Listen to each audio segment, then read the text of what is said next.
Reading from Caitanya Caritamrita, Chapter 1, Text 52. Jaya Jaya Shri Chaitanya Jaya Nityananda Jaya Advaita Chandra Jaya Gaura Bhakta Vrinda Jaya Jaya Shri Chaitanya Jaya Nityananda Jaya Advaita Chandra Jaya Gaura Bhakta Vrinda Jaya Jaya Shri Chaitanya Jaya Nityananda Jaya Advaita Chandra Jaya Gaura Bhakta Vrinda Yavan aham yatha bhavo yadrupa guna karmakaha tatheva tattva vijnanam astute mad anugrahat. So this part we were reading that Krishnadas Kaviraj Goswami, he's speaking from the Chatushloki Bhagavatam, the original verses that Lord Krishna spoke to Brahmaji. So we can see how the scriptures are all connected. You know, Bhagavad Gita, Bhagavatam, Caitanya Caritamrita, it's not just isolated. They're all connected. They're all speaking the truth, the supreme absolute truth. So by my causeless mercy, be enlightened in truth about my personality, manifestations, qualities, and pastimes. The transcendental personal forms of the Lord are a mystery, and the symptoms of these forms, which are absolutely different from anything made of mundane elements, are also mysterious. Now, most of us, we cannot understand, oh, God has a form? Really? How can he have a form? If he has a form, means he is subjected to the material modes, means he has to born and he has to die. But we are not able to understand that the Lord has a transcendental form, a transcendental personal form.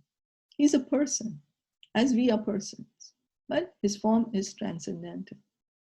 And what the quality of this form, we cannot understand, because only thing we can understand is this earth, water, air, fire, ether, mind, intelligence, false ego, because that's what our experience is. So the innumerable forms of the Lord, such as Shyam Sundar, Narayan, Ram, and Gaura Sundar, the colors of these forms, white, red, yellow, cloud-like Shyam, and others, his qualities as the responsive personality of Godhead to pure devotees, and as impersonal Brahman to dry speculators, his uncommon activities like lifting Govardhan Hill, marrying more than 16,000 queens at Dwarka, and entering the Rasa dance with the damsels of Raj, expanding himself in as many forms as there were damsels in the dance. These and innumerable other uncommon acts and attributes are all mysteries, one aspect of which is presented in the scientific knowledge of the Bhagavad Gita, which is read and adored all over the world by all classes of scholars, with as many interpretations as their empiric philosophers. Wow. So Krishna has innumerable forms. Some few of them, to name a few: Shyam Sundar, Brajendra Nandan Krishna. Then Narayan, he has 4 hands. Lord Ramchandra, Gaur Sundar is Lord Chaitanya. And what are the colors? What are the colors of these forms? Is Gaura Sundar is yellow, and then Shyam Sundar is cloud-like. That's why it's called Shyam Sundar, thunder cloud. And then red is Lord Ramachandra, is it? Probably, I think. I think Ramchandra is greenish. But he in different yug, he takes Okay, yeah. Okay, then different, yeah. And okay. then white as, okay. So then what happens? His qualities. What are his qualities? As the responsive personality of Godhead to pure devotees. Now, Krishna, he says in the Bhagavad Gita, Ye yatamam prapadyante tam tathaiva bhajami aham. How, as one surrenders to me, as one approaches to me, I reveal myself according to that. You know, so it's all based on our desire. He's very kind. Krishna is very merciful. He says, what do you want? You want to have a personal relationship with me? Sure, come with me. Come to my house. Come to my planet, Golok Vrindavan. And there you can have a personal relationship with me. And over there you can see me lifting the Govardhan hill. You can also participate in these pastimes. You can see me, I can marry more than 16,000 queens. And then you can come and have the rasa dance with me if you want. And then what does he do? It's not that he's one Krishna and there are millions of gopis. No, he's expanding himself. He's expanding. So what do we want? Or do we want to see Krishna as the impersonal Brahman, that God is the impersonal Brahman? Sure, he says whatever you want, because the speculators, now it's called dry speculator. Why dry? Because that how much joy can we, how much bliss can we experience by saying, okay, I'm on the Brahman platform, I'm already self-realized. We are, for example, if we really reach that portion, that part of being self-realized and being situated in the Brahman. But then next, what next? What do we do? So here, that's the reason the going to Golok Vrindavan is called the highest, because they're all the time of bliss, happiness. We over here we can see, we feel happy when we sing and dance, when we are going with like-minded people, we are having a nice festival. We feel happy in doing that. And that's what the spiritual world is all about. It's always a festival. There's no envy, there's no hatred, there's only love. So, and then Bhagavad Gita is read and, I'm sorry, I moved the page. But Bhagavad Gita is read and adored all over the world. And there are so many different people who want to give their own different interpretations. They are the empiric philosophers. So the truth of these mysteries was revealed to Brahma by the descending process without the help of the ascending one. So how was all this knowledge given to Brahma? Krishna spoke it himself to Brahma. He revealed the knowledge to Brahma. It's not that Brahma, you see, transcendental knowledge has to be received. We hear it. We hear it with submission, with an open heart and open mind. We try to understand what's being said. And that's how we receive. We cannot catch with our own mind. We cannot catch the unlimited, because the supreme truth is unlimited. So we can't catch him with our mind. The Lord's mercy descends to a devotee like Brahma, and through Brahma to Narad, from Narad to Vyas, from Vyasadev to Sukadev, and so on in the bona fide chain of disciplic succession. We cannot discover the mysteries of the Lord by our mundane endeavors, and they are only revealed by His grace to the proper devotees. These mysteries are gradually disclosed to the various grades of devotees in proportion to the gradual development of their service attitude.